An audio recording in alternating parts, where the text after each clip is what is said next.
those of you who don't know, we've been campaigning for Christians for many years now. What's unusual is how many people have brought out today. And I'll tell you why it is, because I think now Christians are getting tired of all this persecution.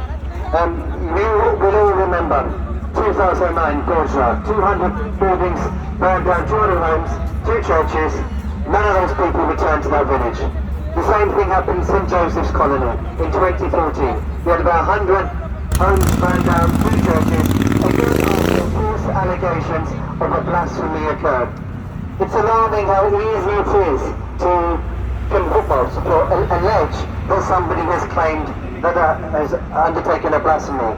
When that happens, it's almost impossible to stop that process. You have to go through the jail process, through the court process, and even if you're innocent, it can take up to 5 years to release you.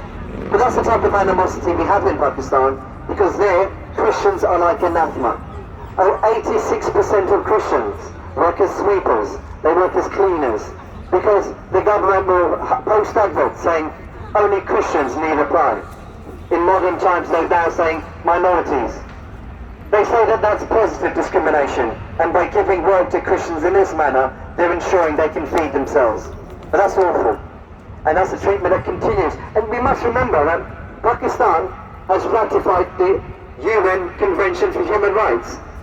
And yet, in its country, a minority girl, over 700 are estimated to be kidnapped, raped, and then forced into Islamic marriage every year.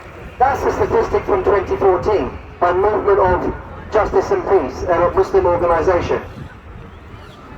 If you now consider the modern age, we're probably looking at about 1,000 Christian girls every year, kidnapped, raped, forced into Islamic marriage in the same manner. And yet the Western world stays silent. So we're here to make that voice heard, because many of these people cannot send out a voice for themselves. When they go to police officers, they're ignored, because the police officers are either bigoted and do not want to help, because Christians are unclean, they are ritually impure. If they are in your community, they are causing you to become a sinner. That's how they feel in rural Pakistan. And I bring that to light somehow by introducing you to Asya Bibi, who was imprisoned for 9.5 years because she dared to drink from the same well as Muslims. The insult it caused meant that she was gang raped, and that many people around her were beaten, trying to protect her from being killed, lynched there and then. If she hadn't have been protected, she would have been killed, and she would not have been the first extrajudicial killing of a Christian. This happens quite frequently, and there's no Christian is under the protection of the government, because we've had federal ministers, that's right, MPs that sit on federal government in Pakistan, killed because they dared to speak out against the blasphemy laws of Pakistan, which are corrosive, polarized society, and have led to the detriment of lives of millions of Christians. So Christians have this overhanging over their lives every day. If anybody wants to settle a personal vendetta, they can elect someone who has committed a blasphemy and have them forced out of the house, force every member of the community out of the houses, and they can burn down churches willy-nilly, because the police will stand by and watch.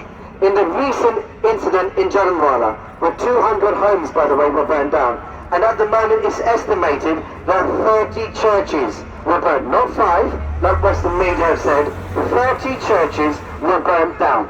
Okay? Now, the whole argument started because a Christian man lent money to a Muslim man who didn't want to pay it back.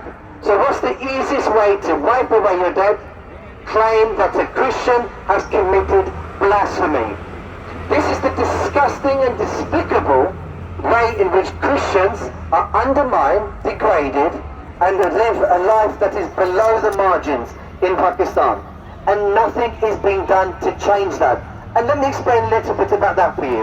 In 2013, the United States Commission for International Religious Freedom told Pakistani educators that their curriculum textbooks demonized and caricatured Christians. So what did the Pakistani government and the educational bodies do? They changed the curriculum. In 2016, the United States Commission for International Religious Freedom again reviewed these changes to the curriculum, and they found that 50% of the offensive text had been removed. Well done, Pakistan. But they also reported a further 50% had suddenly been included. So instead of degrading us in one way, they found other ways to do it. And that's what you're going to find. The Pakistani government gives lip service after lip service. Absolutely nothing changes. 1 million Christians are enslaved in the brick kilns of Pakistan. I'm going to say that figure again. 1 million Christians are enslaved in the brick kilns of Pakistan. But that's nothing. There's a further 500,000 people don't speak of in the carpet weaving industry. So that is 1.5 million slaves in Pakistan. And yet Pakistan in 1992 introduced the Bonded Labour Abolition Act. It's had absolutely no effect. When a Christian girl is raped, I talked about that earlier, the 700 Christian girls kidnapped, raped and then forced into Islamic marriage every year. When they go to the courts say under Sharia, despite the fact there are statute laws that say you must be 18 for consensual marriage, say that it's permitted if a Christian wants to marry a Muslim, because Sharia law trumps state law. So the only way to bring about change is not going to be through the government of Pakistan. Yep. And I'm glad we did go to the Pakistan embassy, because they do need to be shamed. But if we're going to change the way Pakistan operates, it's through the West, through Britain, through America. And why?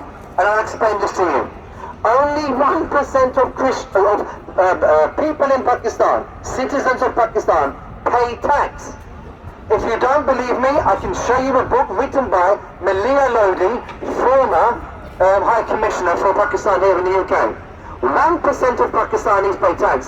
That would be the Christian sweepers, or the government, those special government jobs that were given to us.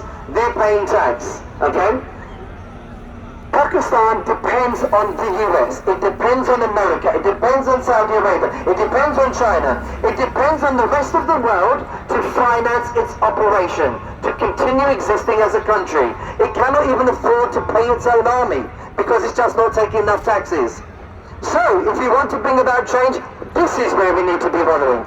This is where we need to be sending our petitions. This is where we set the ground and say, this is enough is enough. We now need action to be taken. And I've got one chant I've been wanting to say all day. The most important thing is, what's been burned? Churches, 30 churches. So look, if you can join me, stop burning Christian churches. Stop burning!